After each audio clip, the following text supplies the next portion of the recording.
रोहन और सीमा की नई नई शादी हुई थी। घर में ससुर यानी कि रोहन के पिता सुधीर और वे दोनों बस 3 ही लोग थे।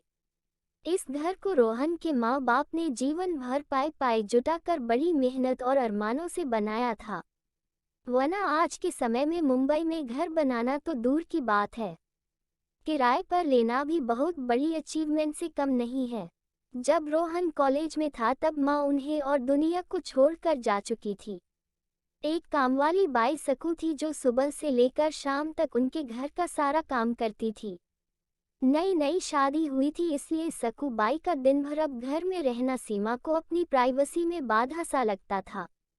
इसलिए अब सकू बाई सुबह खाना बनाना, कपड़े और पोछा करने के बाद चली जाती और वापस शाम को आकर खाना बनाती। सकू बाई की दोपहर की गैर हाजिरी से कई छोटे मोटे काम दिखाई देने लगे, जिनमें से ज्यादातर काम बिना कहे सुधीर ये सोचकर कर लिया करते कि बहू को मदद हो जाएगी। लेकिन बहू सोचती कि ससुर को औरतों के काम में दखल देने की आदत है। एक दिन मौका देखकर सीमा ने रोहन से कहा, क्यों ना हम बाबूजी को वृद्धाश्रम में भेज दे। सिर्फ एक बार पैसा भरना पड़ेगा और उन्हें भी अपने उम्र के लोगों का साथ मिल जाएगा। हमें भी अपनी प्राइवेसी के बारे में ज्यादा सोचना नहीं पड़ेगा। रोहन ने सीमा की बातों पर ज्यादा ध्यान नहीं दिया। कुछ दिन ही बीते थे कि बाबूजी अपने दोस्तों के साथ एक हफ्ते के लिए टूर पर गए और इत्तेफाक से इसी दौरान सकू बाई भी छुट्टी पर थी। फिर क्या, सीमा को जैसा चाहिए था वैसा समय मिलने लगा। अब रोहन रेस्टोरेंट में खाना खा लेता और सीमा का काम ऑमलेट, ब्रेड या मैगी से चल जाता। खाना बनाने की टेंशन नहीं थी, लेकिन घर में निकलने वाले सारे काम तो अभी भी करने ही थे। ससुर जी की गैर हाजिरी में सीमा को एहसास हुआ कि वह बिना कहे ही जो काम कर लिया करते थे उनसे कितना फर्क पड़ता था।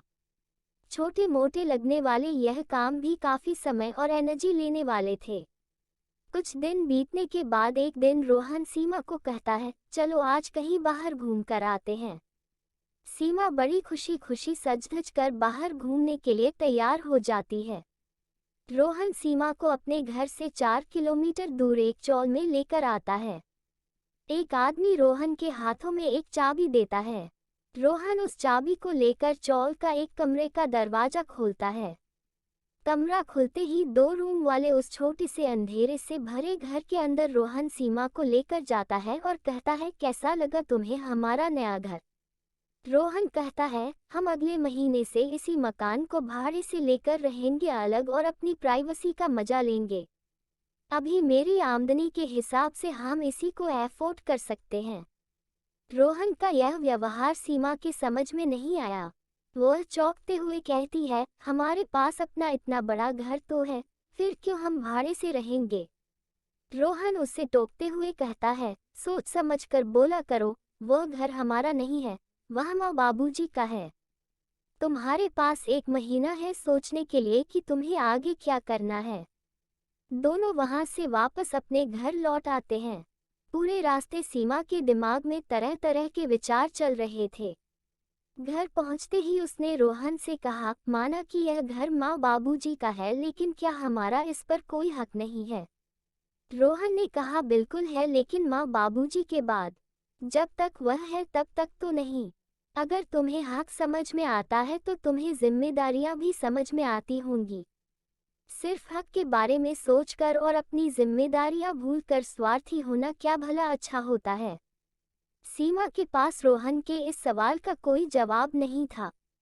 वह सोचने लगी कि उसने अपने क्षणिक सुख के स्वार्थ के लिए इतने नीचे गिरकर ऐसी घटिया सोच अपने दिमाग में आने दी।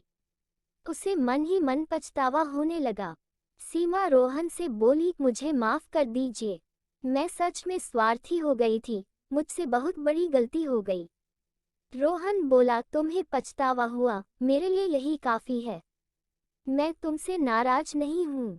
बेटे और बहू का यह वार्तालाप सुधीर जी दरवाजे पर खड़े होकर सुन रहे थे।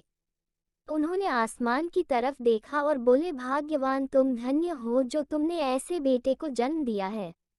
उन्होंने दरवाजा खटखटाया। बहू ने दरवाजा खोला तो उनके हाथों में पकड़ी थैली से गरम गरम समोसों की सुगंध उसको आने लगी। ससुर ने अपनी बहू से कहा, वो कोने वाले हलवाई के पास से लाया हूँ, तुम्हें बहुत पसंद है ना? सीमा को अपने ससुर के प्रति विचार और ससुर के उसके प्रति प्यार, उन दोनों का फर्क समझ में आते ही उसकी आंखों में पश्चाताप के आंसू और चेहरे पर अपने परिवार के प्यार के कारण मुस्कान आ गई।